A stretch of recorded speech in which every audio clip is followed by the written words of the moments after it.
But man, thank you for joining me. I really appreciate you joining me. BRICS has come to an end at this point. What, if you had to put your finger on one of the main things that came out of this BRICS summit, what would it be? I mean, it was massive. I mean, 20,000 people, 30 different countries. Many of the countries that wanted to join were there. Give me a take on the thing that this, if there was one, two, or three things that were the main points that they left with, what was it? Okay, so the first thing is the Western mainstream media grudgingly admitted that Putin isn't isolated. It took them this long, right? I mean, Putin's been jetting all over since 2022, despite the bull feces international criminal charges that he stole Ukrainian children by helping East Ukrainians move their own children in orphanages out of the range of Kiev regime artillery, which had been targeting them for 8 long years before Russia finally got their stuff together and intervened in the conflict. Despite that, Putin has been all over the place. He's even been to countries that are signatories to the International Criminal Court. By the way, Russia isn't the signatory. The U.S. isn't the signatory. Ukraine isn't the signatory, right? China isn't a signatory. Never mind that any questions of jurisdiction or anything like that. But he's been to Mongolia, and Mongolia is a member of the International Criminal Court, and Mongolia basically told the International Criminal Court and the ICC to go pound sand. What has happened there is the International Criminal Court has just lost all credibility. But he's been all over the place. All sorts of leaders have been to Russia now with 30 some state leaders, right? In Moscow, parading, shaking his hand, lighting up. Phenomenon that over the last 2 days, they almost as if they are receiving some type of cue, or they refuse to say the name BRICS. Right? This is just some kind of summit that Russia organized.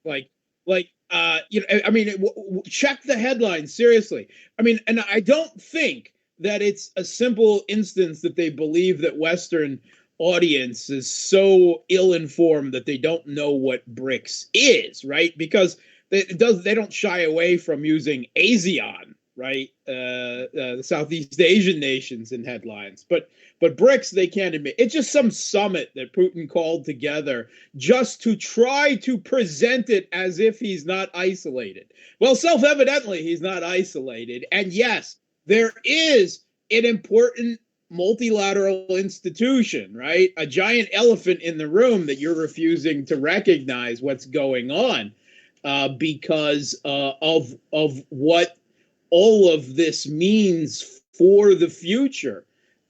Basically, the formation of alternative institutions and platforms outside of the architecture of international finance and economics that the West controls, namely the IMF and the World Bank, now replaced by or paralleled by BRICS, New Development Bank, and more pointedly right now, what was probably the hottest thing in development for this BRICS is an alternative to SWIFT. And SWIFT, an acronym is the Society for Worldwide Interbank Financial Telecommunications. And it's basically how all global trade across borders is connected, right? It is the institution, the secure computers, the software by which banks exchange information, payments are made across borders. And Russia has been cut off from SWIFT since 2022, right? The West, which controls it, weaponized it, and the rest of the world recognized, as with Russia, that hey, we need an alternative if the West is going to use this as a geopolitical tool. We need alternatives, and it was widely kind of hinted that the BRICS alternative to SWIFT would be announced during Kazan. And I believe that Putin wanted to have it finished and announced during Kazan, but apparently it wasn't finished. That the negotiations between the BRICS members on the details, at least, right, and everyone agrees in principle, but the details, it is more complex than it sounds, because it's each of the BRICS central banks agreeing basically to a network amongst them, and it didn't come to fruition. And I believe that was probably meant to be the big announcement of the Kazan BRICS. That didn't happen. So it was more a Putin is not isolated, and the denial that BRICS means anything. Those were really probably the two big takeaways that I have from this BRICS. Is, the Western mainstream meal grudgingly admitting that Putin isn't isolated, but refusing to acknowledge BRICS and the significance of it. Particularly now, since BRICS is a larger share of global GDP than the G7 itself is, right? The supposed top global 7 economies, at least at one time. That's because, the growth of China, the regeneration of Russia, the growth of India. But right now, the BRICS have 36 point something percent of global GDP, and the G7 just cracks 30 now, right? In proportional share, they're decreasing. So that's significance. And the fact that BRICS represents 45% of the world's population on top of that. You can't deny these things when there is a common will. And the common will, it's an organization primarily for the moment about economics.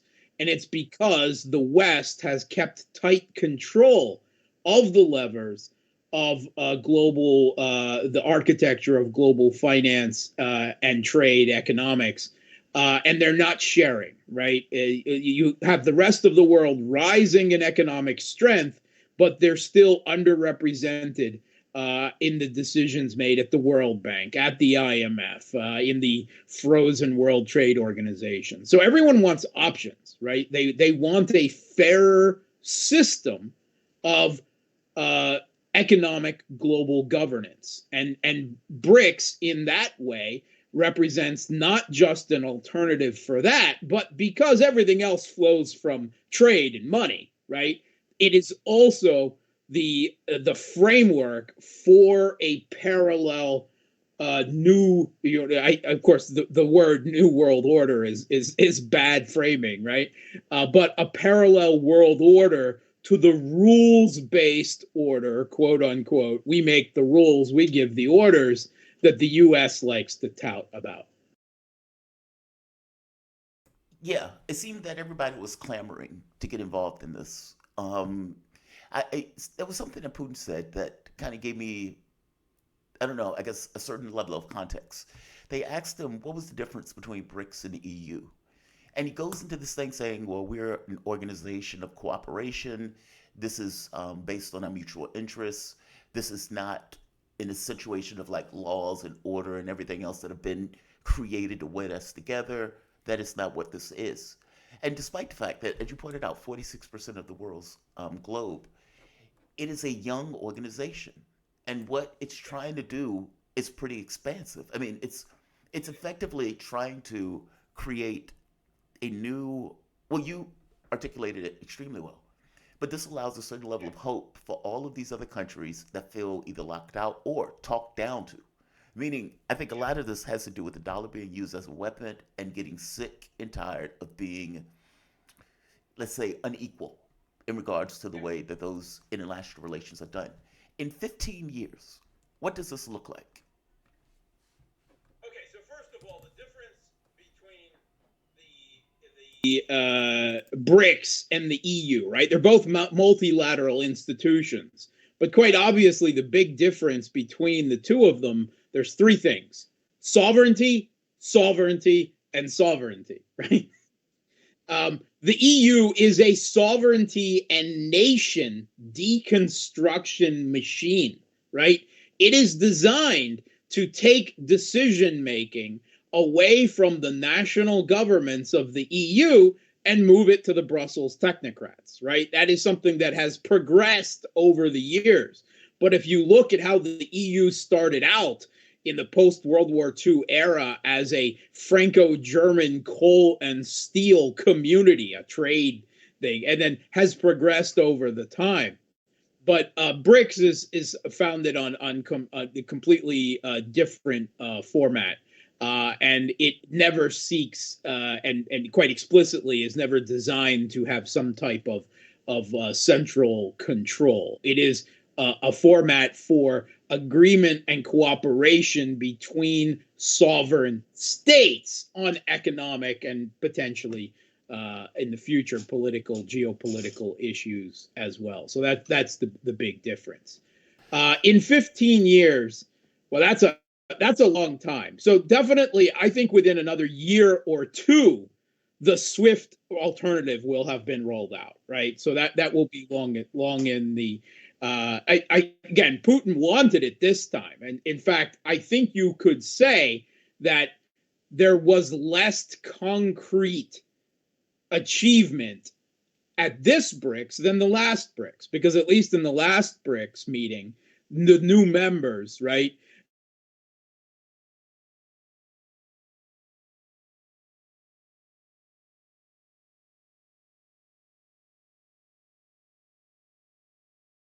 The SWIFT alternative.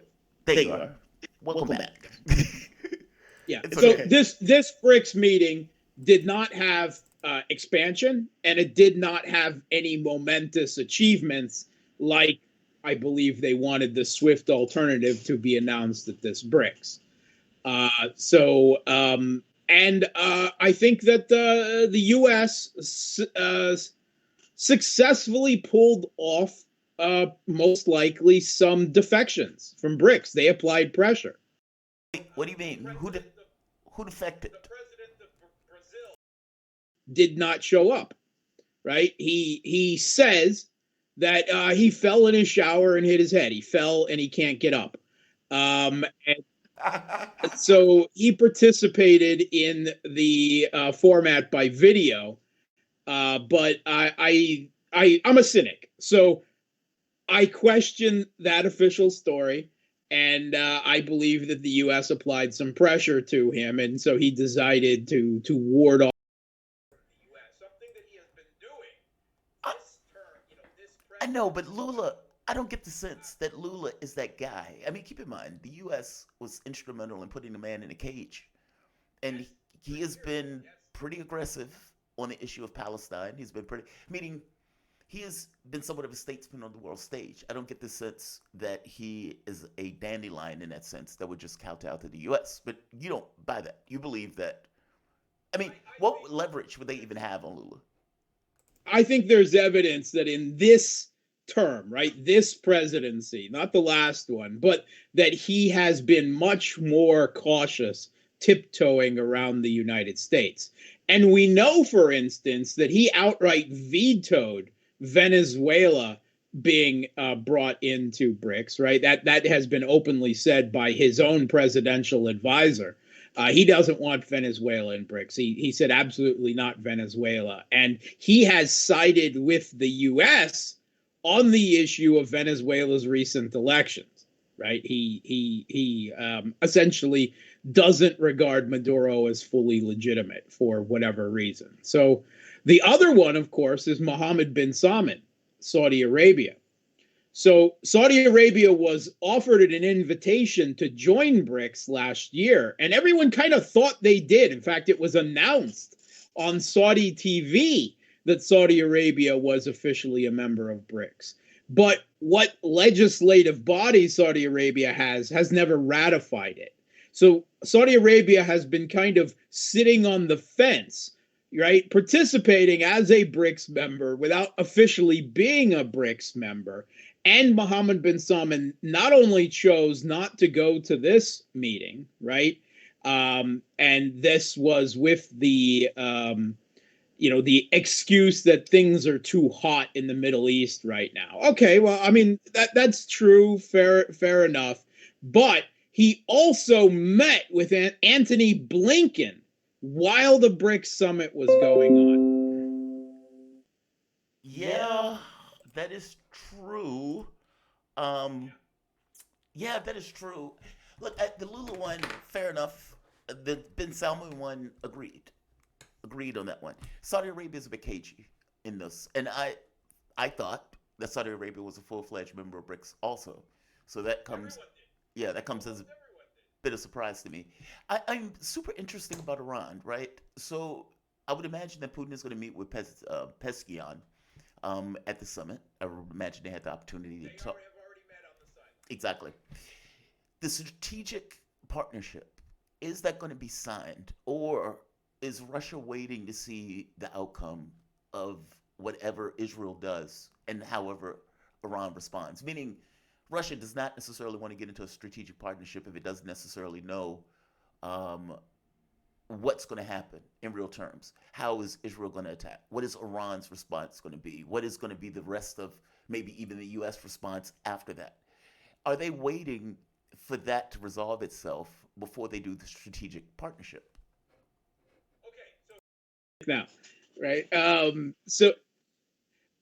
That's a fair question, right? So what we know, right, from that has been announced very quietly. So Russia and Iran were supposed to, announced months ago, sign the new, deeper, strengthened, comprehensive strategic partnership in October, right? That evidently is not going to happen now. Now, just over a week ago, Putin and the new Iranian president, Pezeshkian, met on the sidelines of a kind of obscure summit in Turkmenistan, in Ashgabat, right? And Putin evidently signing up for the summit at the last minute, just primarily so he could have a sit down on the sidelines with Pezeshkian. What TASS, the Russian state news agency, put out is that it was agreed that the strategic partnership agreement would not be signed on the sidelines of Kazan, but was of significant enough import that Pezeshkian will be coming to Moscow later this year to sign it in a bilateral format with all the bells and whistles and red carpet and everything. That is, to me, a legitimate presentation. However, there is certainly the nagging, has there been a delay because of the potential strike? Now, I do not believe that either before or now, in no way was there ever likely that there would be a mutual defense clause, right? Like there is in Russia's new treaty, a strategic partnership with North Korea, not with Iran, because Russia really does not want to be drawn into a major global, a Middle East confrontation that would blow up into a global confrontation. Russia doesn't need another one on top of the conflict in Ukraine. But there probably are significant details like sharing of intelligence, Russia's satellite data, which would be of immense help to Iran's long-range strike capability, air defense, the supply of S-400s. The Western media has hinted at that, possibly Russian electronic warfare as well. And there is also that supposedly Russia and Iran have inked a deal for the delivery of the Su-35s, Russia's stealth fighter. fifth-gen fighter. And supposedly they've already supplied the trainers, the Yak trainers, that Iranian pilots have begun training on them. So there's legitimate points that it could be a matter of purposeful delay, and it could be simply they want the appropriate pomp and circumstance. We'll have to, wait and see if we have anything firm on an answer. Both are credible, and we don't know at this point. No, that's totally fair. The U.S. media is reporting that Russia, or that North Korea, has sent troops into Russia. Now, John Kirby was out giving a statement basically saying this is an issue of weakness, and this shows that Russia is having difficulties in its war. What's the truth on this? I mean, this sounds very dodgy to me. I didn't necessarily give this too much credence. But what's the reality of it? And what's being reported there in Moscow are North Korean troops in the battlefield. No. In fact, it's become the most memeable event in Russia right now, at least before the summit. I mean, there was all kinds of ridiculous memes of pictures of Russians, of Lenin with Kim Jong-un and riding them, all sorts of ridiculous stuff. Now, this is a ridiculous concoction of the Kiev regime that they're trying essentially to claim that that North Korean troops are assisting Russia, therefore NATO should send its troops directly to fight Russia in Ukraine. That's it in a nutshell, right? Everything else is absolutely absurd. Are there some North Korean troops somewhere in the largest country in the world? Yeah, I'm quite sure there are some North Koreans involved in military training, exercises, perhaps undergoing, some of the Russian higher officer military schools, some language courses, working on interoperability. Are North Korean troops going to be used in the special military operation in Ukraine? Absolutely not. It's ridiculous. No one has suggested that Russia needs anyone else. They're signing up 30,000 new volunteer contract soldiers a month. It's not Russia that is forcibly conscripting people off the streets with press gangs knocking people unconscious, right? It's not the headlines, Russia's front are collapsing because they don't have the manpower at this point, right? That's the Kiev regime. Russia does not need North Korean troops. It would obviously create a big international incident, right? Russia doesn't need that, right? They've got the majority of the world outside the rest, either on board or, playing quietly, neutral on the sidelines as they cheer privately as NATO is brought low, right, in Ukraine. They don't need North Korean troops. It's absurd. It is a bit of propaganda and theater.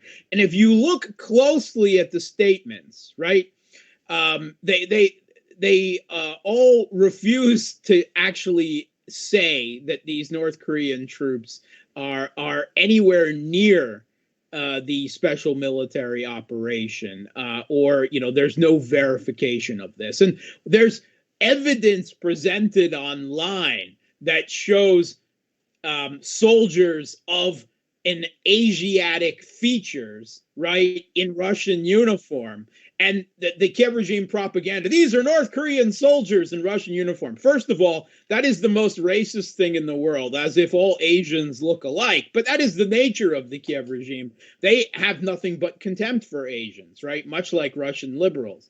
In fact, it is a feature of their propaganda, right, their Banderite propaganda, that Russians are some type of Mongol horde that Ukraine is shielding Europe from, right? That's their whole Banderite fascist racist line. Russia is the largest country in the world. There are over 200 just indigenous ethnicities in Russia, and a lot of them don't look like white Europeans, right? The Buryats is one of the ones, evidently, is the Kiev regime's favorite. They look like Asians, right? Because Russia is actually, there's far more of Asian Russia than there is of European Russia, right? I mean, it's Siberia, the population, all right, is smaller out there. There's no question. But if you think all Russians look like, I don't know, me, right, you'd be wrong. Right? There are a whole host of ethnicities. And yes, all of those ethnicities, from the Tatars, right, in Kazan, which look slightly, you could say, Asiatic, if you're being that type of racist, all the way to the Buryats and the Chukchi and all, dozens and dozens of Russian ethnicities. So don't be fooled by the crude propaganda, and watch NATO and the U.S. both hedging their statements when they say it could be a problem if Russia used troops, North Korean troops in the SMO. It would be a big, but they don't say that they are. A game, and the West has started to go on with it a little bit, but everything is qualified to this whatsoever. It is another bit of Kiev regime fan fiction, a hoax, much like the Snake Island, FU Russia, and the Ghost of Kiev. That's the North Korean army. Yeah. My favorite was always Russia blew up its own pipeline. That was always my favorite. Don't forget Russia blew up its own Crimean bridge. Yeah. Too. It's like Joe Biden got out there and said, if Russia goes in, the pipeline is going to stop. Then the Russians go in, pipeline blows up. And the U.S. media is like, man, this is very bizarre. This is a difficult puzzle to solve. And my thing was always, how did Joe Biden know?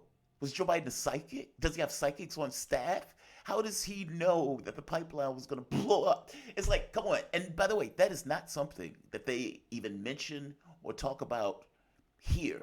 Like, they never talked about it in that sense of, okay, well, the U.S. had a vested interest in destroying the pipeline. The U.S. hated the fact that the pipeline was connecting Germany and Russia, and they wanted to sell that gas to them for 5 times more. Getting rid of the pipeline, something they complained about for years, was on the agenda. Well, we don't talk about that here like that. We don't bring it up at all if we talk about it. As Noam Chomsky said, a willing, self-editing propaganda media that would make any dictator blush. That's the Western press. Pretty much. I'm curious on what's taking place on the battlegrounds in Ukraine. There's something else I want to ask before I let you go, though. Let's do this. Let's go to Israel first. Play out for me what you think the plan is that Israel is going with. And the reason I ask about this, yes, they're doing ethnic cleansing. Yes, they're trying to reoccupy southern Lebanon. Yes, they're trying to reoccupy Gaza, northern Gaza. I predicted this almost like 8 months ago. It was pretty clear what Netanyahu was trying to do in creating this greater Israel. All right. Hitting Iran is a different animal. And, Israel is a country of what, 8 million? Iran is a country of like 90 million. Israel has shown itself to be vulnerable, meaning whatever strike Israel does, it is not going to stop Iran's capability in responding. Israel is going into this knowing full well they're going to get hit in an overwhelming way, which leaves me to say, okay, well, what the hell is going on then? If you know you're going to get hit in this overwhelming way, what is the point of doing this particular attack? You're vulnerable. Is it to create a pretext for nuclear weapons? I mean, the intel report that was leaked pretty clearly acknowledged that Israel had nukes. They said they had no expectation that Israel was going to use them. But that is on this attack. If they attack in a way where Iran responds in an overwhelming way, are they trying to create a pretext to use nuclear weapons? Meaning, we can't use them now, but if we get hit hard, maybe we have a pretext for it. Or is there something else that they're considering or something else that they're trying to accomplish? Yeah, I don't think that Iran or Israel would resort to nukes in this place, not unless the U.S. completely abandoned them, which is completely politically impossible in the United States. So I think that's off the card. The most recent news, some of the Israeli press is reporting that the Israeli government has purposefully leaked that the attack on Iran is being delayed because of the supposed leaks of the Israeli plan. Right? Interesting. So whether that's true or not, or they're using that as an excuse. Look, the real purpose of strikes is so that Iran strikes back, right? To hit them hard enough that Iran strikes back, launching a major conflagration, right, between Israel and Iran, right, and the entire axis of resistance, so that the U.S. has to come in, right? The whole plan all along has been to provoke Iran. They've been trying to provoke Iran again and again and again. The attacks on the consulate in Damascus, the assassination of all these figures, the assassination of Ismail Haniyeh at the inauguration of the new Iranian president, all of this, the terrorist attacks on Iranian gas pipelines, the assassination of IRGC officials, right? This is all meant to provoke Iran into a war so that the U.S. has to come in. This is about Netanyahu trying to escalate his way out of a conflict that he can't win by getting the U.S. boys and girls and to fight his war. I know, Mark. I accept that. I totally accept that. I guess what my thing is, it is impossible for the U.S. to protect Israel in this situation. Meaning they're going to get hit. Like that's the part that I keep coming back to. Even if the U.S. Even if they fired every THAAD missile that they had, even if they fired every Iron Dome that they had, it will not stop 2,000 missiles or 1,000 missiles landing all over Israel where they can hit pretty much anywhere in Israel. So it's almost like you are accepting a massive hit, knowing full well that your people are going to die and your infrastructure and everything else is going to be destroyed in order to pull the U.S. into a war. That is mind-blowing. Look at everything he has done since last October, right? How many of his own people has he sacrificed in what are pointless, right? Military. Israel's military has simply not performed as many people, not us, right? But as many people expected in guerrilla warfare. I don't know why they expected them. Now, Israel's intelligence, Mossad, all right, hands off. They have been mowing down the field of Hamas's and Hezbollah's leadership, right? Just to an incredible degree, penetration and assassination campaigns. But it hasn't stopped Hamas and Hezbollah from fighting yet. Right. And it hasn't resulted in any strategic security improvement for Israel because of that. In fact, just the opposite. Now they've got even Yemen lobbing ballistic missiles into Tel Aviv. Right. I mean, this is it is. Yeah, I think you need to be that cynical with this Israeli government. Right. They are a religious extremists. They are far right religious extremists. And they are buttressed on the other side in the U.S. Of these Christian Zionists in the U.S., right? Just even beyond the political influence of IPAC, right, and campaign finance. But even beyond that, there are plenty of Christian Zionists who believe that the second coming of Christ will come only after the Temple Mount is rebuilt in Israel. How you twist your religious ideology into I've never been able to understand it, but it's quite self-evidently true. It's not saying that there's a majority, but there's enough of them, right, that buy into that. Political elite, particularly within the Republican Party, of course. And Netanyahu is right now looking at Trump coming to power. If the poll numbers hold up right after the election, and he'll have even more support from the U.S. than he's already had, because despite everything that he's gotten, there has always been the nagging that Biden and Netanyahu don't like each other. They have quite bad personal relations. But that's not true of Trump and Netanyahu. Netanyahu knows perfectly well how to flatter and butter up Trump. right? He's seeing a golden opportunity. First, a weak Biden that can't stop him because he's out to senility lunch, and now a Trump presidency. Netanyahu feels that he is in the driver's seat of the U.S. He is literally the tail wagging the dog right now. One last question on this. One last question on this. This is chaos, though.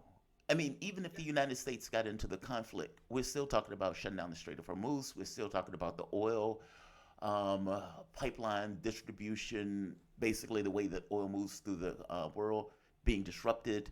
I would imagine China is going to have a big deal with that since they get a lot of oil from Iran. I would imagine Russia is probably going to have a deal. In fact, Russia may not, if I'm being super cynical, may like the U.S. being bogged down into a larger war. Sure, absolutely. Yeah.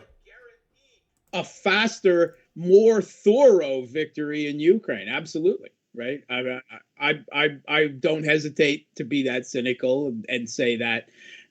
So are they trying to maneuver them? No. Would they exploit the situation? They would say if you're stupid enough to fight, another major conflict, they would absolutely go for it. Look, at the biggest problem the U.S. has right now is the production of air defense interceptor missiles and air defense systems. Doesn't have enough. It doesn't have enough for Ukraine. It didn't even have enough for Saudi Arabia fighting the Houthis before this. It certainly doesn't have enough for Israel on top of that.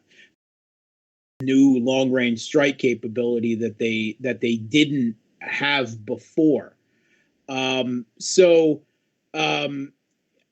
think that the U.S., they have been trying to avoid this conflict, but there has been a growing, I think, sense of resignation in the White House that they can't do anything to stop Netanyahu at this point. They don't want war with Iran, right? There's a prioritization of wars with Iran, Russia, and China. The Pentagon has, knocked enough sense. Look, we can't defend Israel right now. And Netanyahu seems perfectly okay with that. So, but we may see things put off now until after the election, right? Because things will be clearer about the level of Israeli support. It's not that long now. So if Israel has already delayed their strikes, for this period of time, they may just wait. It's possible that they may put it back now till after the U.S. election. Mark Sleboda, international relations and security analyst. Always appreciate you, Mark. You can find Mark, just to be specific, I want to get it right. You can find Mark on, oh, I'm sorry, there we are. You can find Mark on Twitter at Mark Sleboda1. You can also find him on Facebook at facebook.com/Gramsci and on his YouTube channel at Real Politic with Mark Sleboda. Mark, man, thank you, man. Always appreciate you. Always appreciate these conversations.